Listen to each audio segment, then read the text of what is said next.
Good morning. Good morning. Great to be back in Southwest Florida. Thank you all for coming out. We're excited about today's bill signing, and we're going to hear from a lot of great folks about some of the things we're doing. I think most of you have seen some of the dignitaries that are here with us. You have your senator and our Senate President, Kathleen Passidomo, is here. We have Speaker of the Florida House, Paul Renner. The bill sponsors in the House, Representative Busada Cabrera and Senator Kathleen from Miami is here, so thank you both for being. Then you'll hear from Michael Naples, Executive Director of Florida Housing Finance Corp., Detective Frank Jones with Collier County Sheriff's Office, Brigadier General Chip Deal, U.S. Air Force, Chairman of the Florida Defense Support Task Force, Ryan Carter, President of Scotland USA Division, and Mike McGraw, President of the Florida Realtors and a licensed realtor in Central Florida. Most people know that Florida has boomed over the last few years, particularly since I've been governor. If you look at our unemployment rate, it's a full percentage point lower than the nation's rate as a whole. And if you look at all the large states, Florida has had by far the strongest GDP growth over the last 4 years. If you look at the number of people that are employed in Florida today, it is more than the number of people that were employed pre-COVID. And that is not the case with a lot of these other states, particularly the lockdown states. So not only do we have more people employed, we have significantly more people employed, and our labor force is actually growing when that's not true in every part of the country. And so we did 2.3% growth in our labor force over the past year, which is good. Of course, many people in Southwest Florida don't need me to tell you this, but Florida is #1 in net in-migration. I think you see that every day with the people that are coming down.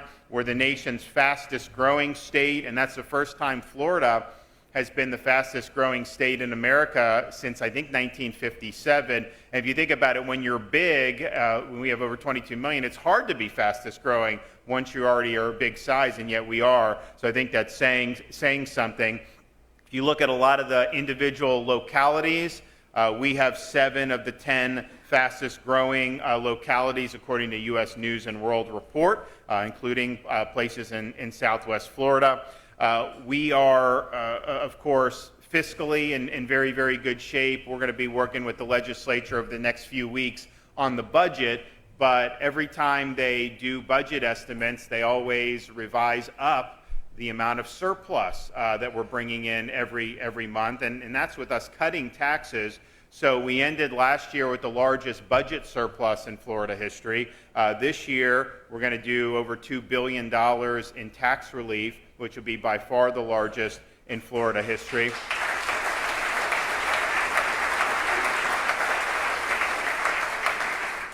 We're going to end up doing, so we'll end up having another big surplus, but we're going to end up doing some infrastructure, because we have an infrastructure plan that we fund, and we had the record funding last year and this current fiscal year, which is great, but we've got different spots that need acceleration due to the growth, and so we're going to do a big moonshot there, and we're going to be able to accelerate projects in every corner of the state. We'll end up completing things 10, 12 years ahead of schedule if we're able to do this, and so I think that that's important, and we're going to do that.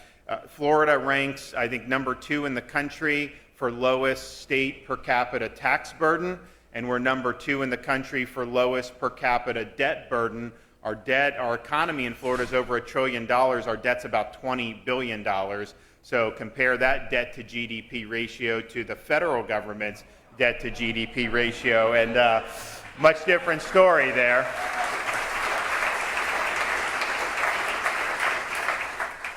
But even though we're second lowest in debt per capita ratio, we're working with the legislature to create a program where we can actually accelerate retiring the debt. And so you're going to have, I think you're going to have a fund that's going to be dedicated to doing that and paying it down even quicker. Having some debt actually is not a bad thing, because there's certain things, particularly when the rates were a lot lower, you could do projects that you have to do anyways, most likely, and you could do it, and it makes financial sense. But at the same time, you look at some of these other states with all these unfunded liabilities, massive debt. We don't want to be like in Illinois. We don't want to be like some of these places. And even though we have a big surplus, Texas, a lot of these other red states, California, they've got like a $30 billion deficit hole in their budget that they're having to fill. So we don't want to do that. So in terms of the fundamentals, low tax environment, good budget, big surplus, a lot of economic growth. Florida, we've consistently gotten it right. At the same time, we look over the last few years, and the federal government and some of these other federal entities have consistently gotten it wrong.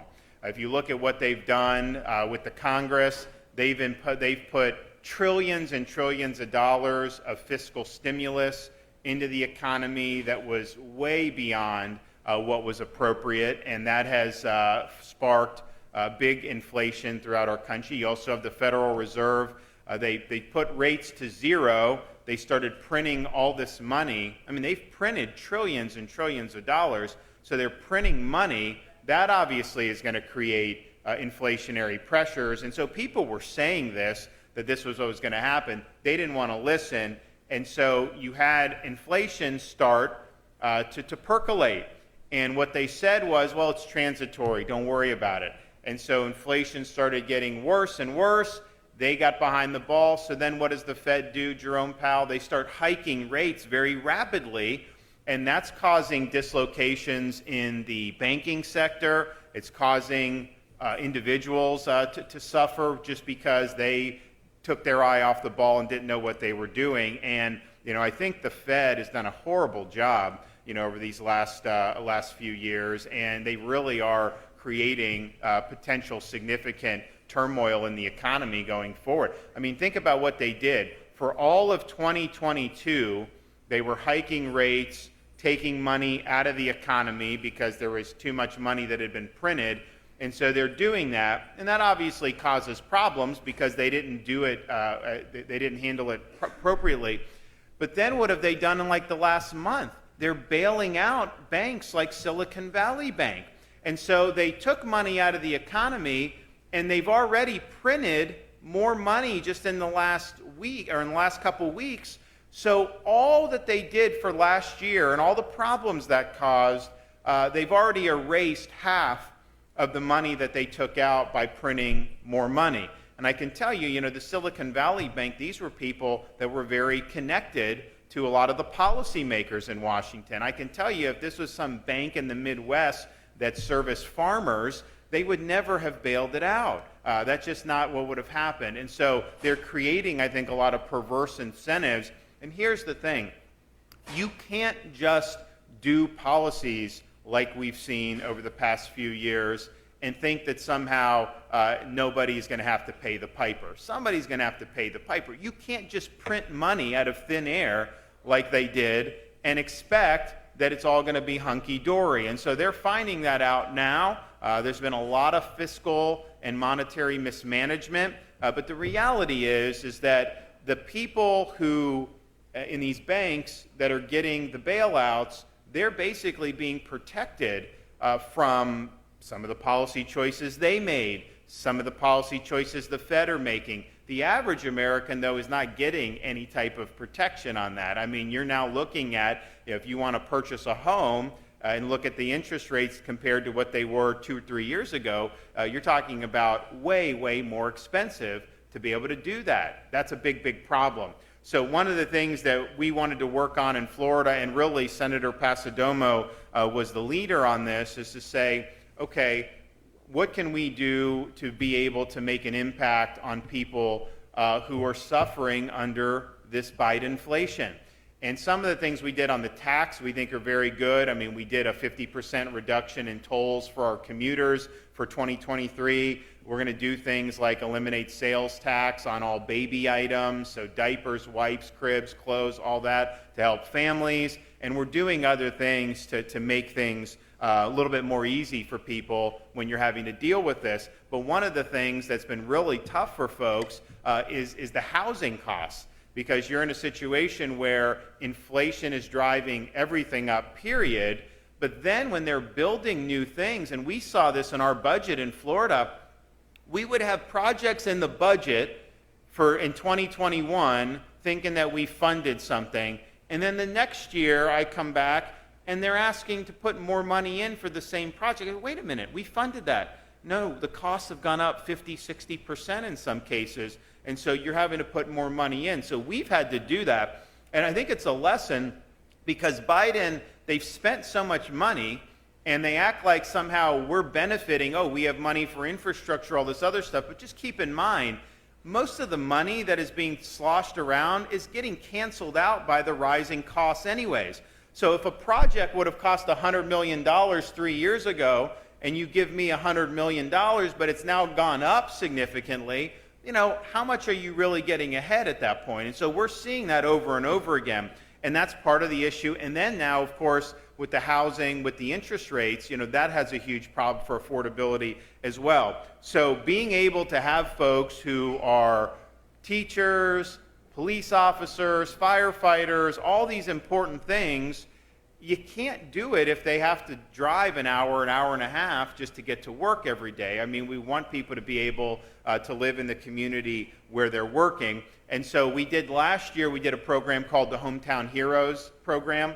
And what it did was it provided down payment assistance for folks who are military veterans, first responders, nurses, teachers, and we've had a lot of them have been able to utilize that. I think that we haven't exhausted all the money that was in the budget last year so far this fiscal year, but we've done it at a very, very impressive clip. And so that's really, really been meaningful. That's just one small part of what needs to be done to be able to have more access for folks. And so today, we're going to be signing Senate Bill 102 titled the Live Local Act to be able to help Floridians live in the communities where they work. So this bill includes $711 million for projects through the Florida Housing Finance Corporation, and this is the largest ever support for housing in state history. In fact, this almost doubles what the legislature did last year,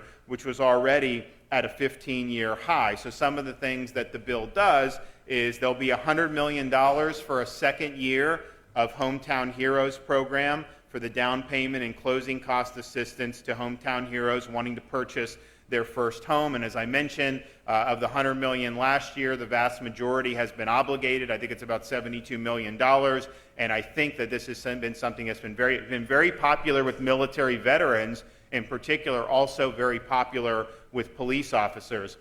The bill also dedicates $259 million for the state apartment incentive loan, the SAIL program, to provide financial assistance to be able to develop new housing. And $150 million of these funds are recurring for certain specified uses, such as the redevelopment of underused property and projects near military installations. You know, when you're in the military, you go in, you get something called a BAH, Basic Allowance for Housing, and it's tax-free, so that's nice. You know, the problem is that those BAH rates are set sometimes years in advance. They oftentimes are not keeping up with inflation, and so I think this will be helpful to provide more options for active duty service members.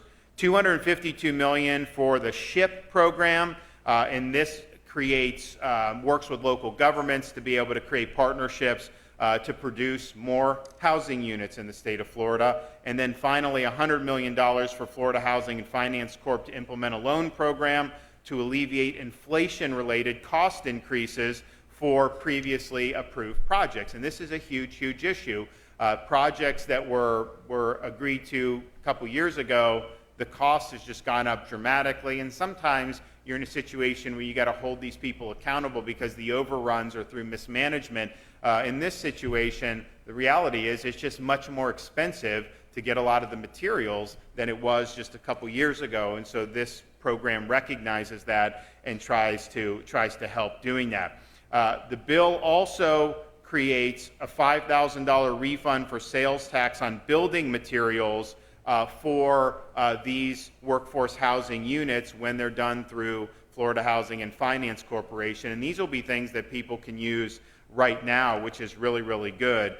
We also do more for the down payment assistance program for Hometown Heroes and even increase that. Also broaden FHFC's ability to invest in housing for those in or aging out of foster care. Expands eligibility for the Governor's Job Growth Grant Fund to authorize public infrastructure projects that support housing development. As you know, you can have a parcel, you can build some apartments, but you need a road there or something like that, so we can be able to help that. So at the end of the day, we're proud of what we've been able to accomplish in Florida. We think the quality of life here, here's all I know. When people come up to me and they say they moved from Illinois or from Michigan or New York or wherever, I always ask them, are you glad you did it? And I haven't met anyone yet who's not been glad that they did it. And so I think that's...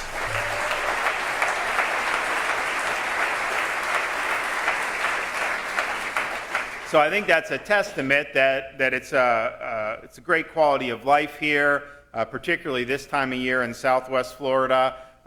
You look around, I kind of feel like we have half of Wisconsin and Michigan here already. So it's just the nature of how it is. So we're proud of that. We're proud of the strength of our communities. We saw the response to Hurricane Ian. We saw what our first responders were doing. We saw everyone pull together. And these are folks that are instrumental for the health of our communities. And so we want to be able to have folks who are able to afford to live in those communities. And the good thing about being a well-run state and being a desired location is that people vote with their feet, and you kind of get a vindication on those policies just by watching people's behavior. But as demand is high to move to a place like Florida, it sometimes makes it more challenging for folks to be able to afford. So this, I think, is the biggest effort that's ever been done in the history of Florida to be able to do. And Kathleen will probably talk about a little bit.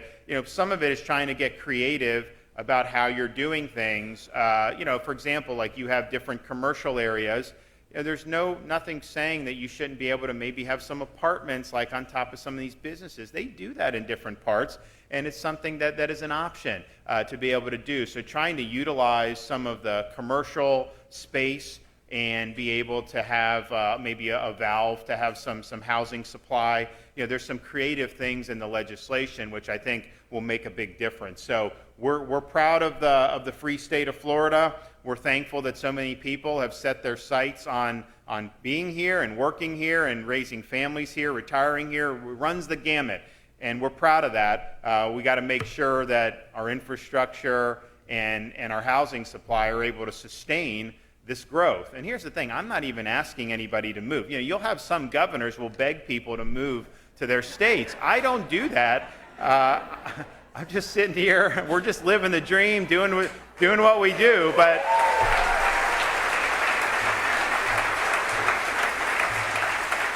so I'm not even asking, but I also just have to recognize that it's a free country. It's a free state here. I don't know about the country so much anymore. We've got some work there, but people are able to vote with their feet, and they're able to do that, and that is something that we need. We've always understood that and gotten ahead. I think it's been very rapid, so that's why we're taking steps, and we look forward to signing this bill. We look forward to some of the infrastructure moonshots that we're going to be able to do, but we have a responsibility to understand that it's a big state, and that it's a great state, but we've got to be mindful of all the challenges. And so I want to thank the legislature. I want to thank Senator Passidomo. This was her top priority to be able to do, and so now she can work on getting all our stuff across the finish line in the Senate, which she's done a great job of doing so far. So why don't we welcome Senator Passidomo up to be able to say a few things.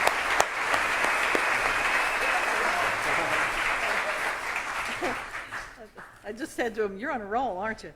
Well, welcome to Southwest Florida. I don't have to welcome the governor because I think he spends more time here than he does in Tallahassee.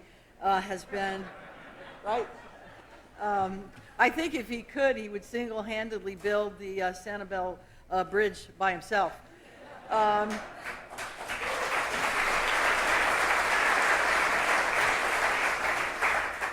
And I want to thank my colleague and partner in the House, Speaker Renner, who has been a joy to work with. And we've got some amazing things that we're doing this session.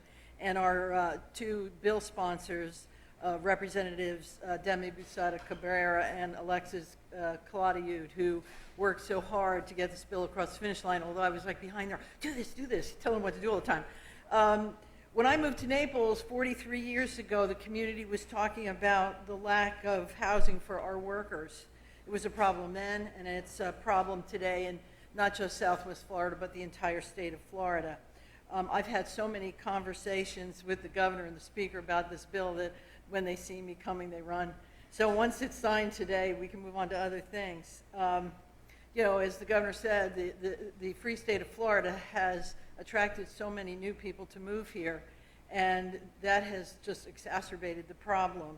And we don't have one solution to the problem, but the Live Local Act is an amazing, multifaceted, 106-page bill of ideas and suggestions on how we can provide affordable, safe housing for our workers. We have a new program called the Missing Middle. For the first time, we're offering owners of substantially renovated or recently constructed units the chance to qualify for a tax exemption when they turn market rate units into affordable rentals for our low and moderate income Floridians. We're fortunate that right next door is a wonderful project underway that will do just that. We have so many things in this bill. There's something for everybody. So that we believe that from day one, there will be a big impact on the lack of housing for our citizens. We want our residents to live close to where they work. Imagine being able to, if you work at a hospital, walking to work. If you work at a bank, walking to work. Those people who have to drive an hour to an hour and a half to work, it's a tragedy. It's so hard on their families. We want everybody to live local, and I just am so thrilled that the governor and the speaker are in sync on this amazing product. Thank you. You guys have a great day. I wish I could stay, but I got to go back.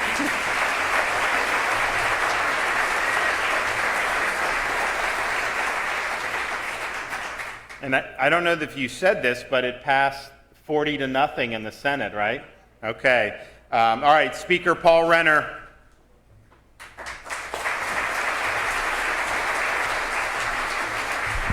Well, it's great to be with you today, and I really won the lottery to have Kathleen Passidomo as my counterpart in the Senate, and this is her baby. She's worked so hard on this housing bill, and we would go around the state in our respective travels and say, what are the top 3 things we need to work on? And invariably it was workforce housing. We got to have the ability to have our people not have to drive an hour and a half away. And she spent a large part of the summer building out this really transformative change, the best we've done in the state of Florida on housing. And in Florida, we don't wait around to fix problems. We fix them immediately, and we've got a governor that does that, and you've got a Senate president who is all about fixing problems of real people and Floridians day in and day out. And so it's only the beginning. We're not even halfway done with session yet, so you're going to see more great things from the Florida legislature this year. But I just want to say how great it is and say another thank you to President Passidomo for all your hard work on this. It's really going to change people's lives for the better, and that's what we always should be about, right? Politicians get carried away sometimes with ego and everything else, but this legislature, this governor, we're about solving real problems. And so we've done that here today. And I also want to commend Representative Busada Cabrera in the House for carrying this bill, as well as Senator Claudiud in the Senate for great work and your efforts in bringing this bill to fruition. So thank you guys very, very much, and thank you to Senator Passidomo again for your great work. All right, Michael DiNapoli, Executive Director, Florida Housing Finance.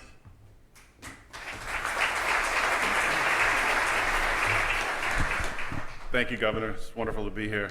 I just want to say quickly thank you to Governor DeSantis, Senate President Passidomo, and of course, House Speaker Paul Renner. This is an amazing bill. As we all know, during Governor DeSantis' administration, the state of Florida has become an even greater magnet for people all over the world seeking to live in a place that ensures freedom and opportunity. Once again, Governor DeSantis and the Florida legislature have chosen to lead this passage and enactment of SB 102, the Live Local Act. The legislature aims to provide affordable and attainable housing for all Floridians, and it is an honor, truly an honor, to lead the Florida Housing Finance Corporation alongside the governor and with our partners in the legislature during this historic moment. As we were coming down, I was speaking with Speaker Renner, and he had asked me the immediacy of some of the work that's going to be done. And of course, I just want to highlight the hometown heroes. I know we're going to hear from Frank Jones from the Collier County Sheriff's Office about him receiving a Hometown Heroes loan, down payment assistance. It's just amazing. We've got 262 participating banks. We've got 1,300 active loan officers within those banks working on the Hometown Heroes program. And there's 3,300 realtors, and I hear there's realtors here, so thank you so much. It starts with you, and it starts with advising your clients on this amazing down payment assistance with the Hometown Heroes. So thank you, Governor. It's wonderful to be here. Thank you so much.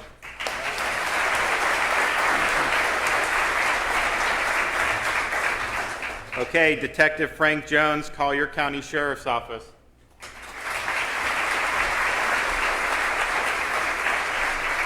Thank you, Governor. I'm glad to be here. My sheriff here from Collier County. I'm the one that came from Illinois. So, yeah, they brought me down from Illinois. I've been doing this job almost 36 years now, and I don't regret it all. Still. Yeah. But I'm glad I received this Hometown Hero loan to buy a new home. And this loan, the program is frontline workers, which I take my hat off for you guys. It's a lot. Coming from Illinois, where they don't appreciate most places don't appreciate the police or law enforcement firefighters.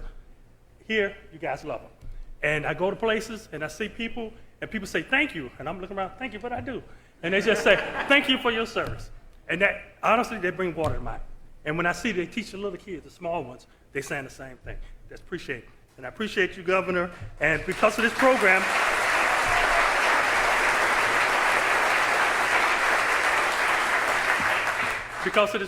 I was able to purchase my home in the community that I serve, which is huge. Because now you see people all the time, not in their bad moments, you see them in their good moments too. So that's a lot.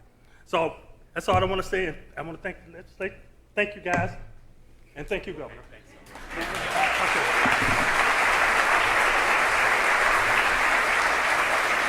Okay, Brigadier General Chip Deal.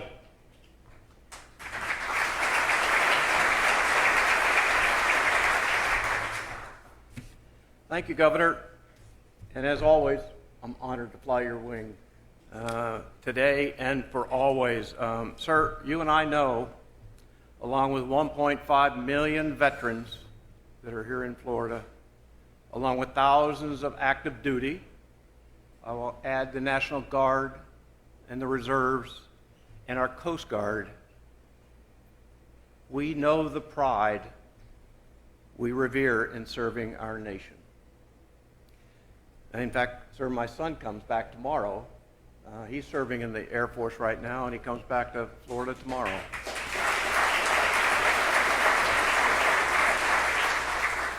You know, in the military, we live the moves, we cherish the camaraderie, we endure the sacrifice, but I will also tell you here, we never look back. It is truly an honor for us. Now, as the governor has already mentioned, people are moving here from all over the country.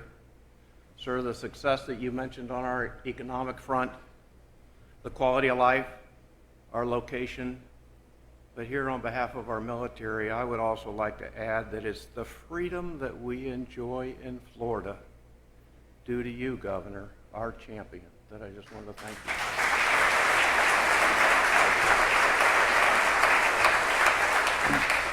you. You know, in our military, we do move a lot. In my 30-year career, I moved 17 times. But we serve. And we value, I'm here to tell you what we're talking about today, we value our homes. You know, education, health care, child care, which again, Governor, Madam President, Speaker, this state supports our military. And when you're talking about homes today, education, health care, child care is on the forefront of the legislatures and even the First Lady. But it's our home that I would just like to tell you is the capstone of a military family. While we deploy, it's back home, and knowing that comfort is what's important to us. The challenges today, though, are not only for us to afford a home, a place to call home, but it's also enjoying the right homes, which this bill helps do. We don't just need a home, we need 3 bedrooms. We need 4 bedrooms. I will also add to you, we need the right locations. In many of our installations, Ron, you go up, whether it's the Panhandle or you come to Tampa, there are people living 45 minutes to an hour away because that's the only place they can find that nest egg called a home. And that's stressful. I'm here to tell you it's stressful. But today, again, Florida shines brightly, and here's where I want to bring it to a conclusion. We're doing something about it. We're taking action.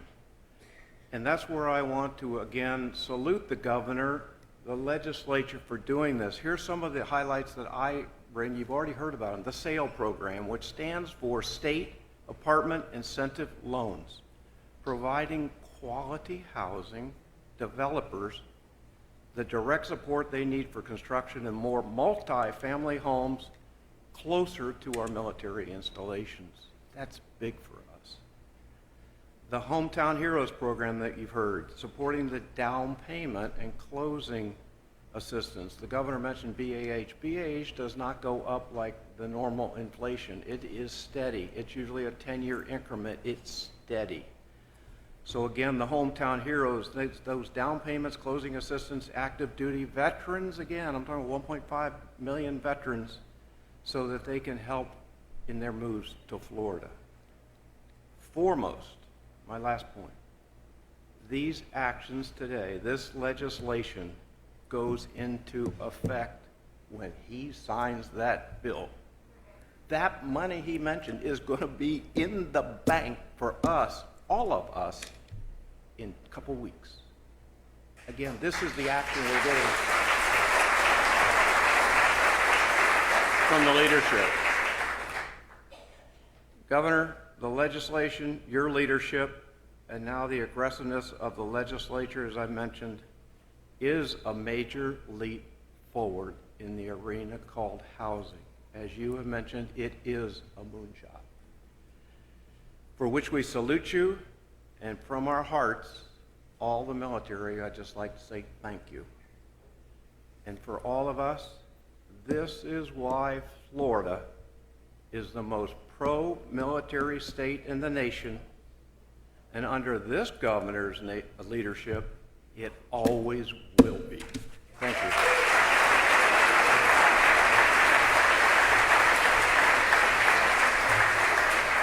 Well, thank you. You know, when you're, and I was a Florida resident, so it wasn't as big a deal, but when you get assigned on active duty to a Florida base, and as the general said, you get sent around the country. Usually every 18 to 36 months, you change your station. And the people that end up in one of our bases here, whether it's the Panhandle, Tampa, whatnot, they tend to keep that Florida residency. Even if they get sent to Washington State or Norfolk or wherever. And so they keep the Florida residency, and there's benefits for doing that, of course. And then many of them end up retiring in Florida. And so you look at something like Hometown Heroes, they're able to purchase a house potentially. They can do that as their homestead. And then even if they get sent in different directions throughout the country, they always have that Florida residency that they go back. Most of them vote in Florida and continue to do that. So it's a big deal, and I think it's something that is not lost on military members who, if you go to these other states, if they have been in Florida before, chances are a decent number of them are still Florida residents, and we're proud of that. Okay, Ryan Carter, come on up.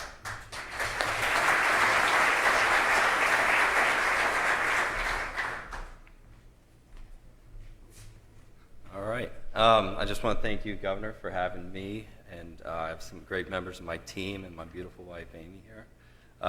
So on March 29th, it's a very special day for myself and for Floridians. First, I want to say my company 13 years ago started on this day here in Southwest Florida. We're Scotland, we're a trucking, logistics, and freight brokerage company. We chose here for all the same reasons I think many of us are here. It's a wonderful place to live, awesome business climate, and I wouldn't change anything about that. So 13 years ago, I was 25 years old. I moved here, like thousands of people are, every single week from another state. Came down here in a U-Haul. I had my dog, and that was it. Didn't know much about living in Florida, but found it to be nice. I lived in Cape Coral. I found a place that was affordable, even though it was about a 25-minute commute from where I needed to be every day. We had a toll every day, which will be cut in half, so that's great. But I worked hard. I worked very hard, saved up money. I was able to buy a home in Fort Myers within probably 10 minutes of home. So that's a big deal. And so it's the same problem and same goal I think a lot of our employees face, where they want to, cut down that commute to work. I'm a proud parent of 3 boys. Time is more valuable than anything. I think it's our most valuable resource. And commuting is not a good use of that time. And so, with that, over the years we've hired hundreds of people. We have about 450 employees right now. Some of them commute 45 minutes up to an hour. And we hire a lot of, folks that are right out of college, first-time career.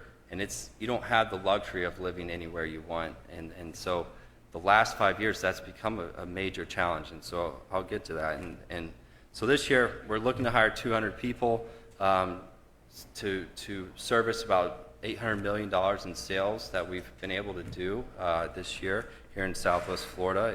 And so the second reason today is special is because of this bill. The last 5 years have been very challenging on the hiring front. The number one, without a doubt, issue with hiring, in whether it's people from out of state, like in Illinois, New York, which we've hired a lot of these folks, is finding an affordable place to live. Without a doubt, it is the hardest thing, and it is usually the last obligation, or not obligation, but deterrent from somebody even coming to work for us is, hey, I can't find a place to live. $2,500 a month for an apartment is not going to work for me. So with that being said, I think this day is very special. Senator Passidomo, back in October, I don't know if you remember, you spoke to a Vistage group I'm in, and your passion for affordable housing was very evident then, and it's incredible to see how quickly we're taking action on that. So, I can't imagine doing business anywhere else. The last 5 years have been challenging. The last 2 or 3 years have been very challenging on the workplace or the workforce housing, and this bill I think is going to have an immediate impact on that. And the folks at Scotland are very thankful for this, and I'm sure many of us new and existing Floridians are as well. So thank you, Governor. Thank you, Speaker Renner. Thank you, President Passidomo. I look forward to this, and I look forward to working with the state. So thank you. Okay, thanks. All right, and last but certainly not least, we have Mike McGraw, President of the Florida Realtors.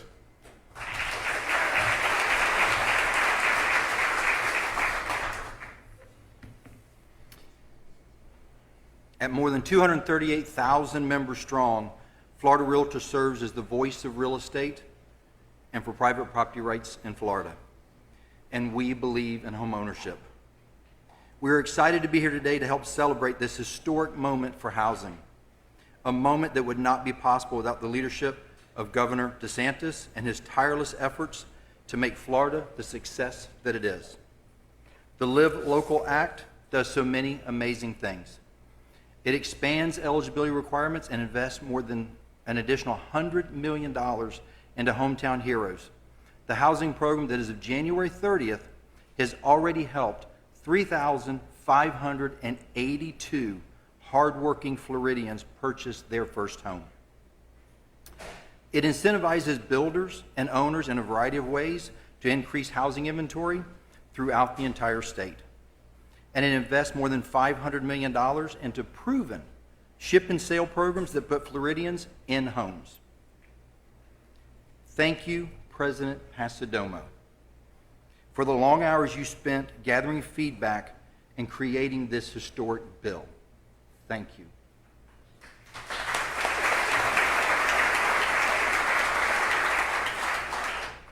And thank you, Speaker Renner, for your support of this bill throughout the entire legislative process.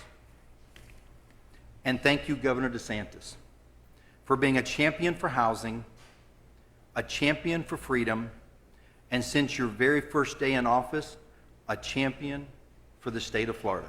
Thank you. Thank you.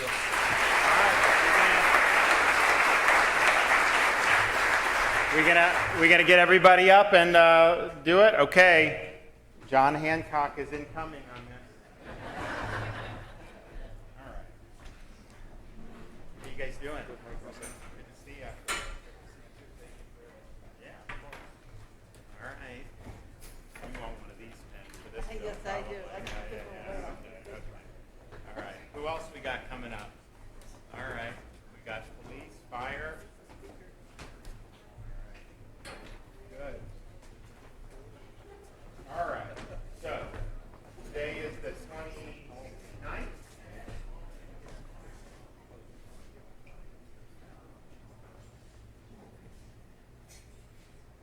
We've done a lot. It's not even April yet on that. It's good. Gotta keep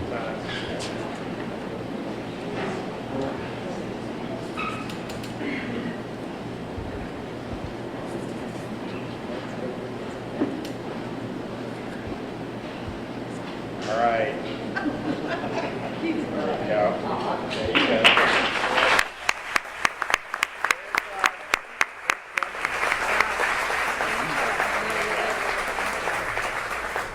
Anybody else? All right, there we go. We got it.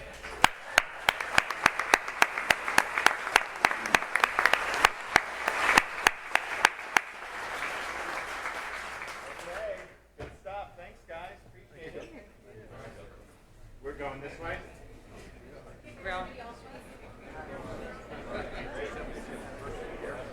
Of course, of course.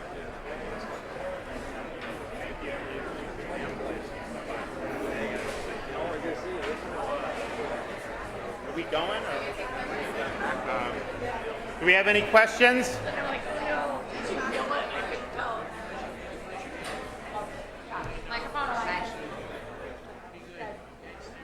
Hi there, Governor. So how will this money impact an average family waiting on relief? What will that process look like, and how can we describe it to our viewers?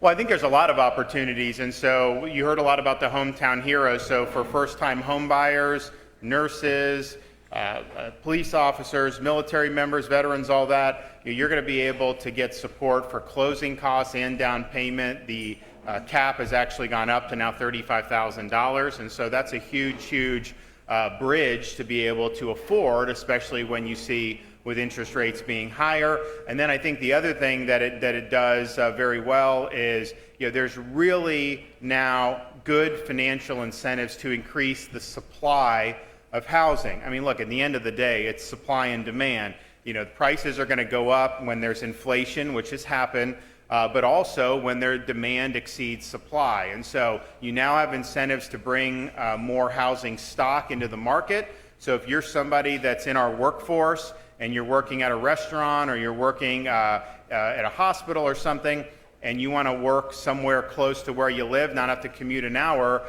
this is going to be able to incentivize more options. Now, some of this stuff you'll see because it applies immediately some of these tax incentives. There's existing projects that are going to be able to benefit from that, but it's also going to incentivize new projects. And so at the end of the day, consumers benefit when you have more options, and because of this, you are going to have more options. Yes? I have a question, and thank you so much. Are for you, you're everything not a you do. reporter, though. You're No, I'm okay. just Go a normal ahead. person. Go ahead. Okay. So, and you're from here? yes, I live in Collier County. Okay. I have 3 children. 2 are in college. 1 is in grade school. Okay. And my concern would be for our youth, for our college-age kids. One of my children are at FGCU. And she's studying accounting, so it's not like she's a gender studies major or anything goofy where she's not going to get a job, right? So she gets a job in accounting, presumably in a year. So how do I keep her here but get her off my payroll? And, right? Because she loves it here and she wants to stay here and she's lived here for 8 years. But the pricing, especially in Collier County, is astronomical even for an apartment. Does this bill address those situations? Yeah. Oh, yeah. It does. Yeah. Okay, So, they yeah. benefit from it as well. Absolutely. I Okay. mean, you're looking at having more availability of things like apartments. Okay. So people that are just starting out, particularly people in their early to mid 20s, can work a job, and there are opportunities for jobs here, which is the good thing. Yeah. You know, the bad thing is is that going to be affordable? And so you're now in a situation where you have much more incentives to provide for the market to deliver those types of units. You know, some of this stuff, it's if you look at kind of the inflation really hit housing across the country, even in parts of the country that have hemorrhaged residents, like San Francisco and these places. They still saw housing spike because, you know, they messed with the supply chain. There was a whole bunch of other stuff. The inflation and all that was reflected in that. But I think that for Florida, we had to deal with the inflation because of what the Fed was doing, what Congress was doing, and the Biden administration. But then we also just had really, and still have, intense demand.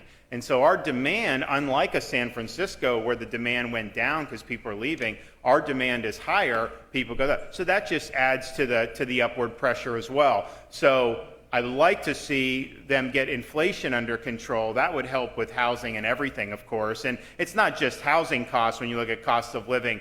Think about how much more expensive groceries are today than they were just a few years ago. I mean, it's gone up dramatically. That impacts the ability of folks to be able to make ends meet. But at the end of the day, you need the supply to catch up with the demand. And I think this bill really helps push that forward. And it's important because you shouldn't have to move to another state or something just to be able to have a job and make it all work. We want you to be able to do that here in the state of Florida. And, you know, if you're in one of our state universities in particular, we're proud of the fact that we've not allowed tuition to increase since I've been governor and even many years before that. So you're going, and as a Florida resident, you're talking about $6,000, $6,500, somewhere in there for tuition at these universities. You cannot find that anywhere else in the country. We have the most affordable public higher education in America by far. And the thing is we're delivering high quality. The University of Florida just recently got ranked, I think last year it hit number 5 in the country for public universities. So you have Berkeley, Michigan, UCLA, Virginia, and then Florida was number 5. We used to be like 20 to 25, 10, 20 years ago in terms of public universities. And so you see that, you've seen Florida State, you've seen USF, a lot of that has happened. So it isn't like we're skimping on quality. We've increased the quality, but said, you know what? People should not have to have their entire future mortgaged just to be able to get a degree. I mean, that didn't used to be the case many years ago, and it seems like in the last 30 years or so, it's become this cottage industry where these kids are supposed to take out all these loans. They end up $100,000 in debt. And look, if you're going to be an engineer from MIT, you're going to be able to handle that debt. That's not going to be an issue. But if you're doing zombie studies, well, guess what? You're not going to necessarily be in a great spot for that. So what we're doing is saying it needs to be affordable, and combined with bright futures, combine in-state tuition, all those things that we have available, you really don't need to go into debt at all. If you're a Florida resident, you can go and maybe you work a part-time job or something, but that's honestly, I did that. That was good. It's good to be able to do that. So we're proud of that, and we think that that's got to be affordable. That helps our young people be able to start fresh and not have to worry about the crushing burden of these student loans. And I just think that these loans, what a lot of these universities have done, they haven't increased the quality of the education with all the loan money. They raise tuition, they get more money because they know the students will just have to take out more loans, and then they increase the administrative bloat of the universities. So you look in the last 30 years, the administration and these positions have increased dramatically. And what have they done to contribute to the quality of the education? Very little. And in fact, in many cases, they've made it worse. That's why we're doing things in Florida with the help of the legislature, like eliminating this DEI. We're just going to take it out because it's ideology. It's not treating people equally. It's imposing ideology, and we don't want to do that. Okay? All right. Thanks, everybody. God bless. We'll see you soon.